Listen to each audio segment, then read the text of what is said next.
Hello, everyone. Welcome to another Coding and Philosophy podcast. I'm Juho. And I am T. Yeah. And this time we're going to be, I would say, discussing vocabulary as a coder. Vocabulary. Or the ability to precisely express yourself. Because that's a very important ability if you're being a coder, because you're not working alone, or at least you shouldn't be. So you need to communicate. And well, we were just before we turned this on, we were having a discussion about how I feel it's really important to have a large vocabulary as a developer, because that allows you to it has, you have more tools at your arsenal or more weapons in your arsenal when you're actually communicating and expressing your points and expressing your views on how, let's say, a line of code should be written, for example. And you responded, you made a good point about it's not really about the vocabulary, it's about the ability to communicate. Yeah. It's not the vocabulary that makes a good communicator. It's the ability to express one's thoughts clearly in a simple terms that makes a person a good communicator. How would you say one gains more knowledge in that area or becomes efficient in that area? Oh, good questions. I would say, like every other skill, practice improves, or conscious practice improves.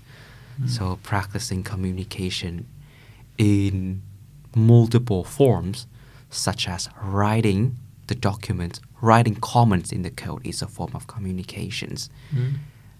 Doing the stand-ups and speaking during the retrospectives and the planning are a form of communications with speaking. So take those opportunity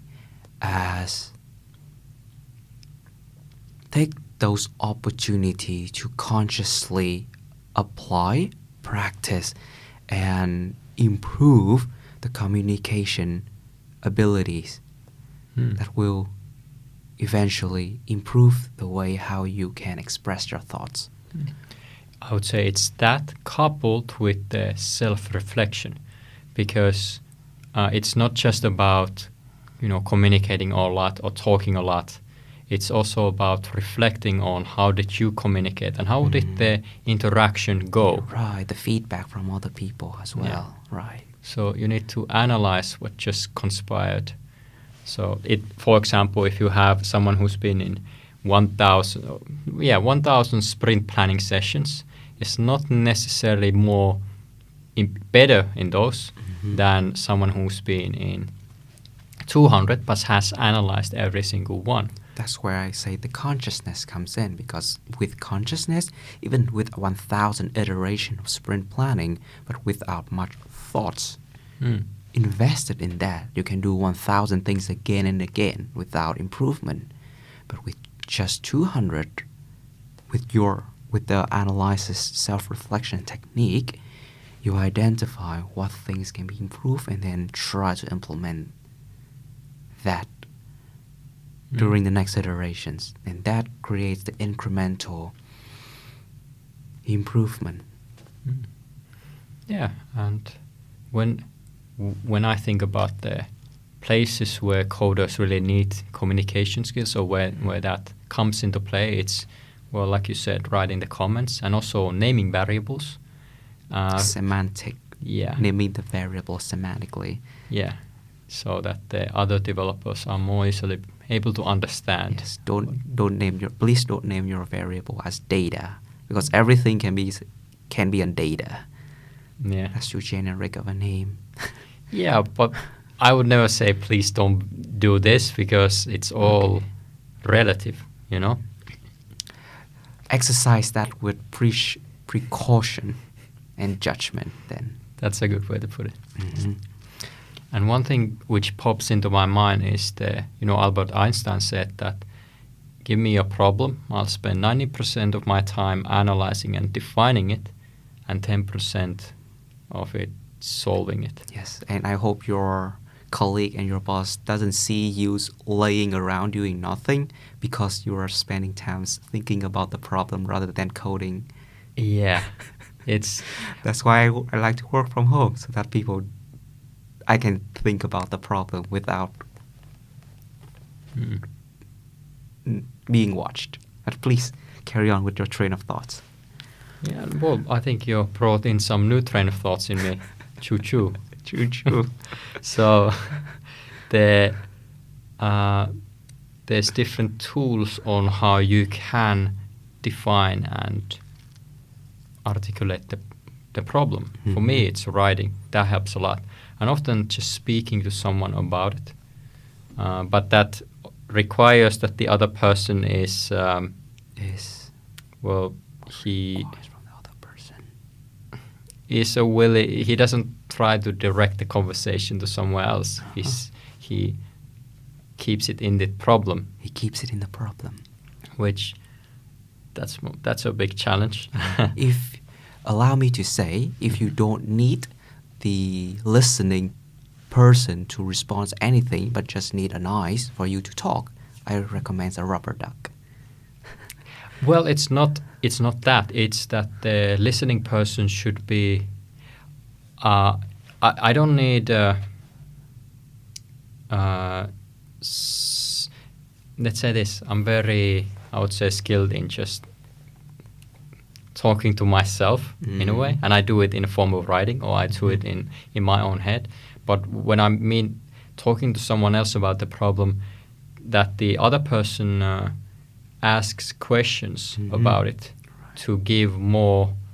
So I'm not just talking to a wall or pair of eyes that doesn't respond. The other person is actively listening and helping me define the problem or with their questions.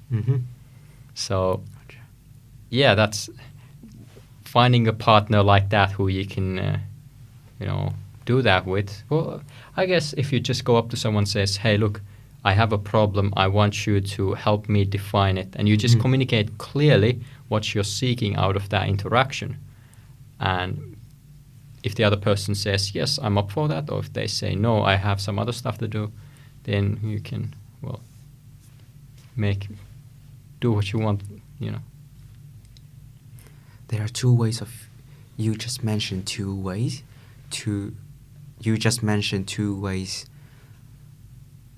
for you to identify the problems, which is writing and speaking to another person. Is that right? Yeah. And by saying that, I realized an advantage of being able to clearly communicate your thoughts. The advantage is that you can better define the problem you are trying to solve, because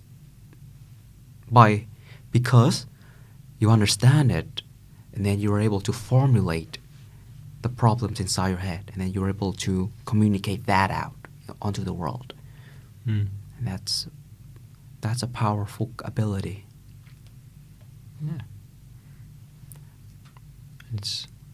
Like I said, it's also finding those or communicating clearly what you want out of the interaction, at the start. It also relates to what you are able to identify what you want from the start.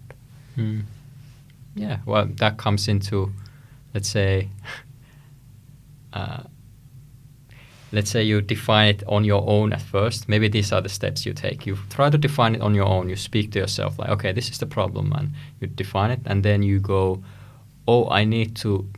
you pick a specific part of the problem, and you talk like a specific questions, a specific question in that problem. And you say, hey, I have this question I'm trying to figure out. Can you just be an active listener while I ask this question for myself and for you, and give me some, solutions or possible solutions, let's say.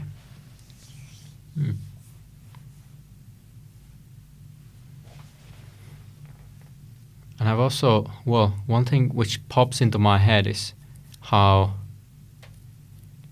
let's say, and I've thought about outsourcing my work as a developer to some other, let's say, a country with cheaper developers than Finland, because Finland is quite expensive. And it, in a way, if I were to do that, I would spend 90% of my time defining the problem, basically trying to lay out, like, here is the problem I want you to solve.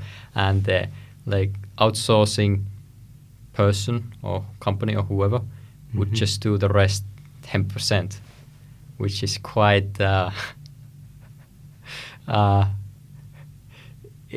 a way, it sounds so little. Well, like, I would be still doing all the work, basically.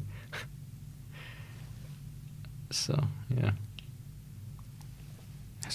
It is not a bad plan, provided that you are really able to condense and formulate the problems and communicate clearly in specific terms in an understandable common language to the outsourced developer.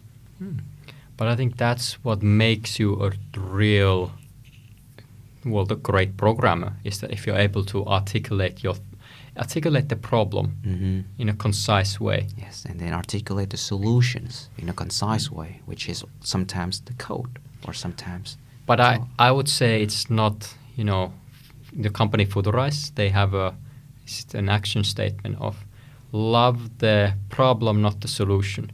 So I don't think being able to articulate the solution I think it's not important at all.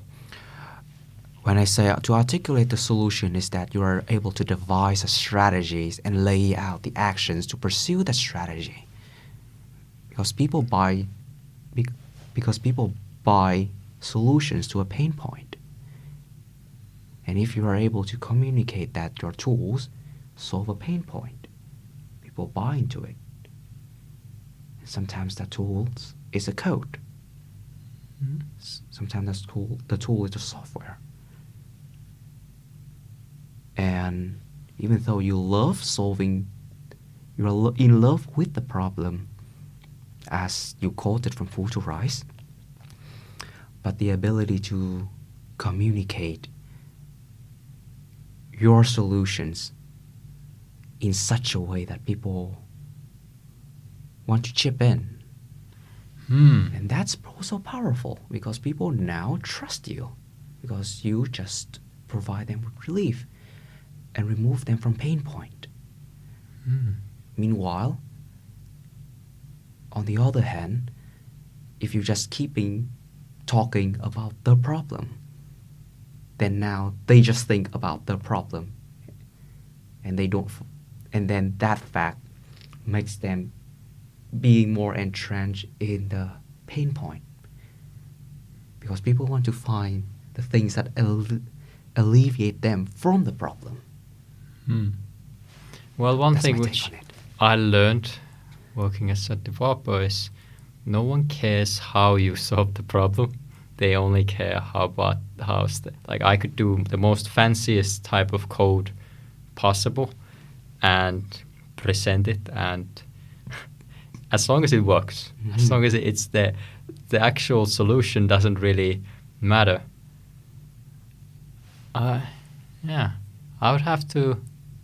I really believe in that. I don't think the solution matters at all, or defining the solution matters, because it's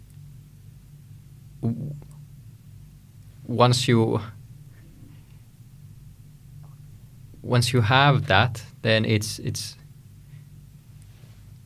well, what's the next problem? If I am eligible to comment on your example on the solutions of the code, it doesn't matter as long as it works. I want to make the comment that no, it does matter. It does matter in a sense that for developers, it's easier to scale and multiply that into a larger scale and maintain. And not only you solve a problem to one person, now you can scale to 1,000 or 1,000,000. Now that's the importance of clean code. You're right, and I think I was working in a startup, so the mindset there was a lot different. It was about the output, not so much about the scalability, or the focus was on the actual how many features can we get out. Yes. So There will be a time for refactoring then, but that's for the future. yeah, well, but I don't think that's the wrong approach either, because yeah, That's not a wrong. It's not a wrong approach either. It has a validity. I accept that. Yeah, and I think with that we can close this episode of Coding and Philosophy. I hope we act out the spirit of being good communicator in this podcast. Yeah, and we're becoming better and greater communicators each day and each episode. So yeah, stay tuned. Stay tuned. See you guys. With that being said, Coding and Philosophy is a podcast about talking shit about codes and talking shit about life. Exactly. That's what we do. Goodbye. Goodbye.